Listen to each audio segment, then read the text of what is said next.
안녕하세요. 맥키네지 투자클럽입니다. 셀트리온 헬스케어항 쪽으로 역대 분기는 최다 규모의 4,236억의 이제 계약 공시가 나왔는데요. 자, 향후에 이제 이런 어떤 공시를 기반해서 하반기 매출 성장 기대가 된다 이런 내용 나오는데 주가는 여전히 지금 14만 원도 회복을 하지 못하는 흐름들 보여주고 있습니다. 이 부분 살펴보도록 하겠습니다. 먼저 시장 흐름들 한번 살펴봐 드리도록 하겠습니다. 지난 주말에 이제 마감되었던 이제 뉴욕 증시 같은 경우가 다우지수가 0.31% 하락이고요. 나스닥 같은 경우에는 뭐 강보합권인데 오늘 이제 국내 시장 같은 경우는 여전히 이제 이런 어떤 FMC 관련되는 후파동이 계속 이제 영향을 주고 있습니다. 그리고 일부 리포터들이 시장의 어떤 2차전지 관련되는 부분에 이제 목표 관련되는 부분에서 이제 목표가들을 뭐 낮추는 어떤 흐름들의 이야기가 나오면서 수급이 계속 이제 안 좋은 어떤 흐름을 계속 이어지고 있죠. 그래서 원달러율 같은 경우에는 2원 70전 정도가 빠졌습니다. 그래서 이런 흐름들이 선물 쪽에서는 외국인들이 매수가 들어왔는데요. 현물에서는 그래서 코스닥에서 1,000억대 이상의 매도가 나오고 있습니다. 보통 이제 추석을 앞두고 있으면 거래량 자체가 좀 줄면서 좀 지리한 어떤 흐름을 보고 있는데요.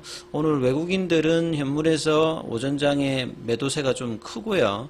기관들 같은 경우에는 사실 이제 연기금 같은 장기 투자, 투신 쪽의 어떤 매도세가 그래서 코스닥에서 나오고 있고 단기 이제 투자 주체인 금융투자는 큰 흐름이 없죠. 이런 와중에 이제 개인들이 거래소와 코스닥에서 대거 일단 매수세를 보여주고 있습니다.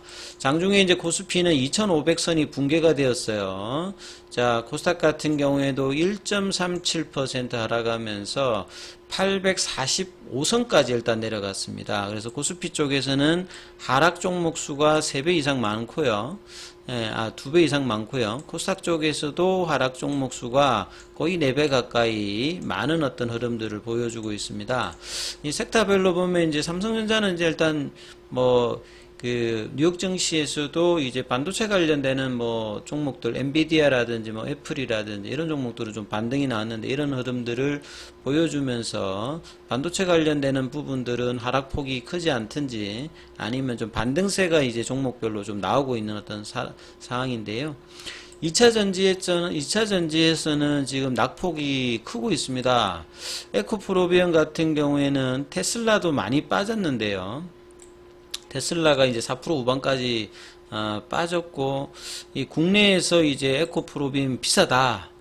대표적으로 이제 이 유진투자증권이 이제 이런 리포트를 많이 내는데 이 테슬라의 영향과 이런 리포트 영향으로 프로그램도 여기도 많이 나오는 것 같아요. 프로그램 매도가 에코프로빔 같은 경우 20만 주가 넘게 이제 외국계와 더불어서 나오면서 7% 이상 급락하면서 지금 20만대 중반대까지 일단 내려가면서 나머지 셋업종이라든지 소재단이라든지 장비단 업체들이 다 같이 빠지고 있습니다.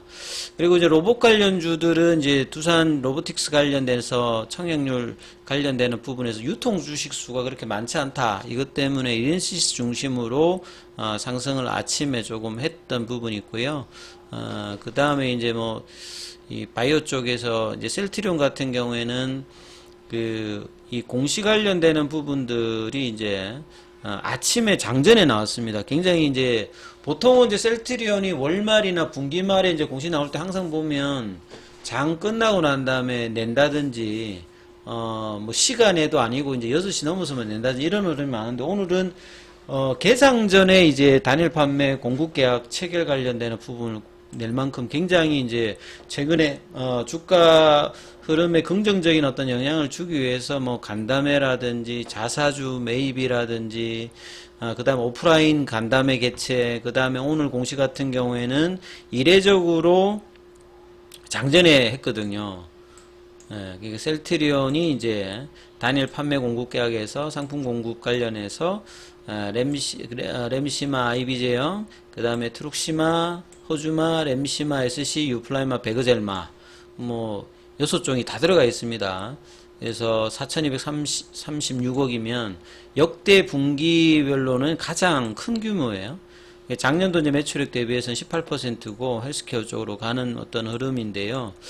이런 어떤 이제 이야기가 했음에도 불구하고 주가 흐름 보면 오히려 이제 아침에 이런 어떤 흐름들이 아침에 이제 갭으로 뜨지도 않았고요. 요때 이제 아침에 살짝 떴다가 윗꼬리, 그러다가 이제 반등세가 14만원 정도까지 갔다가 이것도 이제 사실 못 넘어가면서 지금 뭐 강보합세입니다만 이런 어떤 분기 계약이라든지 이런 것들이 이제 좋아지게 되면 3분기가 이 간담회 때 서정진 이제 회장이 3분기 실적이 뭐 자신감 있다, 뭐 주주들 실망시키지 않겠다, 이런 어떤 이야기들로 이제 계약 관련되는 부분 공시가 이렇게 나왔음에도 불구하고 주가는 크게 이렇게 반응을 하고 있지 않습니까? 그러니까 어떤 재료를 낸다 하더라도 지금 수급단은 이 부분들을 크게 이렇게 반영을 하고 있지 않아요. 오늘도 지금 프로그램 쪽에서는 11,000주 지금 매도가 나오고 있고, 외국계에서도 소폭 이제 매도세가 나오고 있죠. 거래원 순간 거래량에서 살펴보게 되면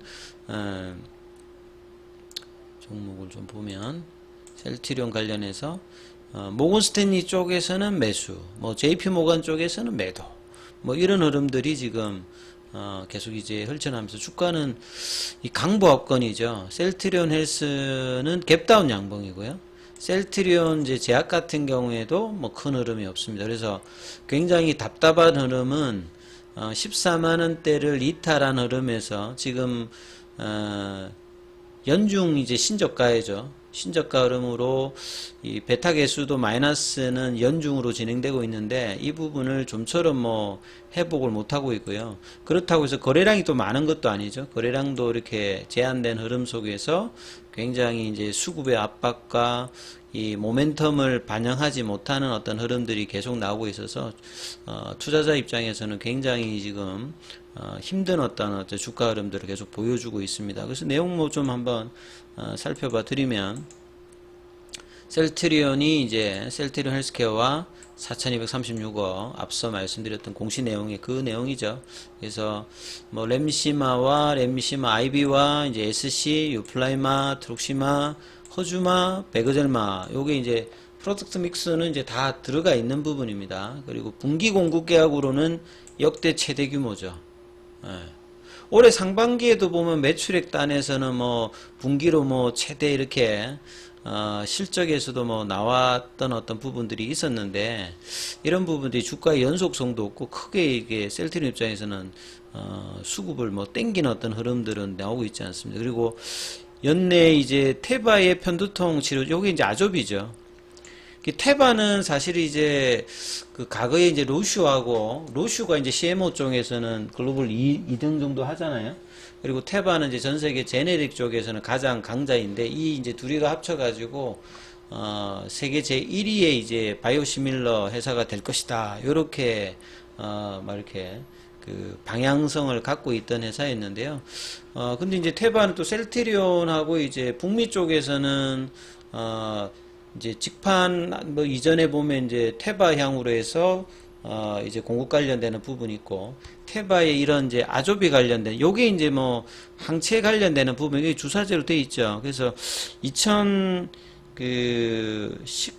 2020년도입니까? 2018년도인가요? 그때 이제 테바 쪽하고 이제 이 CMO 관련되는 부분을 계약을 맺었다는 게 이제 기사로 나왔죠. 그래서 이 아조비 관련되는 API, 그러니까 원료의약품이죠. 예, 원료의약품 관련되는 위탁 생산을 합니다. 이게 아조비가 뭐 작년도 기준으로 보면 이제 연매출 자체가 블록버스터는 아니에요. 이게 한 5천억 정도 뭐 이렇게 나가는 것 같더라고요. 5천억 정도 나가니까 뭐 작은 건 아닌데, 블록버스터는 아닌데, 여기 이제 CMO 관련되는 부분이 셀트리온이 해주고 있다 이 말입니다. 그래서 이런 부분들이 이제 물량이 공급이 추가되면 그러니까 아조비 관련되는 부분이 이제 어떻게 되냐에 따라서 이 매출 볼륨에는 영향을 주는데, 이게 좀 더 늘어날 것이다 이렇게 지금 이야기를 하고 있다는 거죠. 그리고 기존에 이제 캐시카우를 하고 있는 램시마라든지 트룩시마, 여기가 유럽 시장에서 여전히 견주한 램시마는 뭐 2017년도 이후부터는 계속 1등입니다. 유럽에서는. 그리고 트룩시마도 22%, 호주마. 그리고 미국 시장에서도 램시마가 30%니까요. 이 바이오시밀러 관련해서는 가장 크고, 이렇게 램시마 IB 제형이 미국에서 이렇게 점유율이 높으면 이제 10월 달에 이제 승인을 받게 되는 램시마 SC 관련되는 부분이 승인 이후에는 같이 이제 점유율이 올라갈 수 있는 어떤 이런 긍정적인 어떤 작용을 하겠죠. 왜냐하면 점유율이 올라가기 때문에 램시마 SC 관련되는 부분의 어떤 점유율에도 굉장히 긍정적으로 영향을 줄 것이다. 이런 어떤 내용들이 있고, 그 다음에 헬스케어 쪽에서는 항암제 시밀러 3종이라고 하면 뭐 트룩시마라든지 호주마라든지 그 베그젤마겠죠. 예. 그래서 이제 그 트룩시마 관련되는 부분에서는 프랑스의 이제 뭐 아셉스 병원에서 입찰 수주 관련되는 부분. 그 다음에 호주마 같은 경우에는 이탈리아의 캄파냐 주정부. 이탈리아는 뭐 캄파냐가 이제 주정부 형태로 이제 요렇게 돼 있죠. 캄파냐. 예. 지도를 보니까. 그 다음에 이제 이 베그젤마 관련되는 부분들도 이 캄파냐 주정부 입찰 성공했다. 그래서 사실 이제 그 셀트리온 헬스케어 입장에서는 이제 합병하게 되면 이야기를 많이 하고 있죠. 셀트리온 헬스케어는 이제 셀트리온 쪽으로부터 매입하는 원료 약품이 그 매출 원가가 되잖아요. 그래서 셀트리온 헬스케어의 매출 원가가 원가율 자체가 한 70%죠. 이거 뭐 유통사니까. 유통 마진만 보니까. 그 셀트리온 같은 경우에는 그 개발 생산사니까 원가율이 뭐 20% 30%대란 말이죠. 그래서 합병하고 나면 이제 이 부분들 자체가 이제 한 40% 정도로 이 중간 미디언 값으로 가죠. 그러면 이제 원가율이 개선되기 때문에 추가적으로 이제 매입 단가가 이전보다는 떨어지니까 유럽이나 미국 쪽에서 이제 직판으로 이제 영업을 할 때 뭐 입찰 참여라든지 판매 기회가 훨씬 더 늘어난다. 그래서 공격적인 어떤 마케팅을 하면서 이 마켓 그 쉐어를 더 늘릴 수 있는 어떤 계획에 도움이 될 것이다. 뭐 이런 이야기들을 하고 있습니다. 그러니까 합병 이후에 서정진 회장이 이제 외국에 가서 IR을 할 때 이야기들을 많이 하고 있는데요. 자, 이러면 사실은 이제 외국계 매수세가 많이 좀 들어올 어떤 요인이 있어야 되는데, 좀처럼 이제 이런 부분들이 지금 전 세계 글로벌 자체의 어떤 유동성 자체가 좀 제한적이다 보니까, 특히나 국내에서는 이런 부분에 영향해서 셀트리온이 지금 유동성 효과를 전혀 못 보고 있거든요. 그래서 장기 바닥권에서 밸류에이션 매력이 있는 상태에서 계속 이제 옆으로 이제 플랫형으로 횡보를 하고 있습니다. 그래서 연저가의 어떤 흐름들을 언제쯤 이제 이게 양봉으로 거래량이 좀 깰지 올릴지를 계속 이제 지켜봐야 되겠죠. 이렇게 추가 하락이 막 되기도 애매모호한 지점인데, 사실 지금 15만원대 윗단에 이제 그 주식 매수 청구권 가격보다 이게 벌어지게 되면, 이게 사실 좀 더 많이 벌어지게 되면, 이제 오늘부터죠. 이 합병 반대 관련되는 의사표명에 대한 어떤 흐름들이 영향을 줄 수 있거든요. 그래서 이번 주는 빠르게 이제 주가가 양봉으로 이 볼린저 밴드 하단과 5일선에 회복하는 흐름들이 나와야 되거든요. 그래서 이 흐름들이 5장에 또 14만원대 회복, 어떻게 이제 나올지 이 부분 좀 잘 챙겨 보시면서, 흐름 판단해 보셔야 되겠습니다. 여기까지 하겠습니다.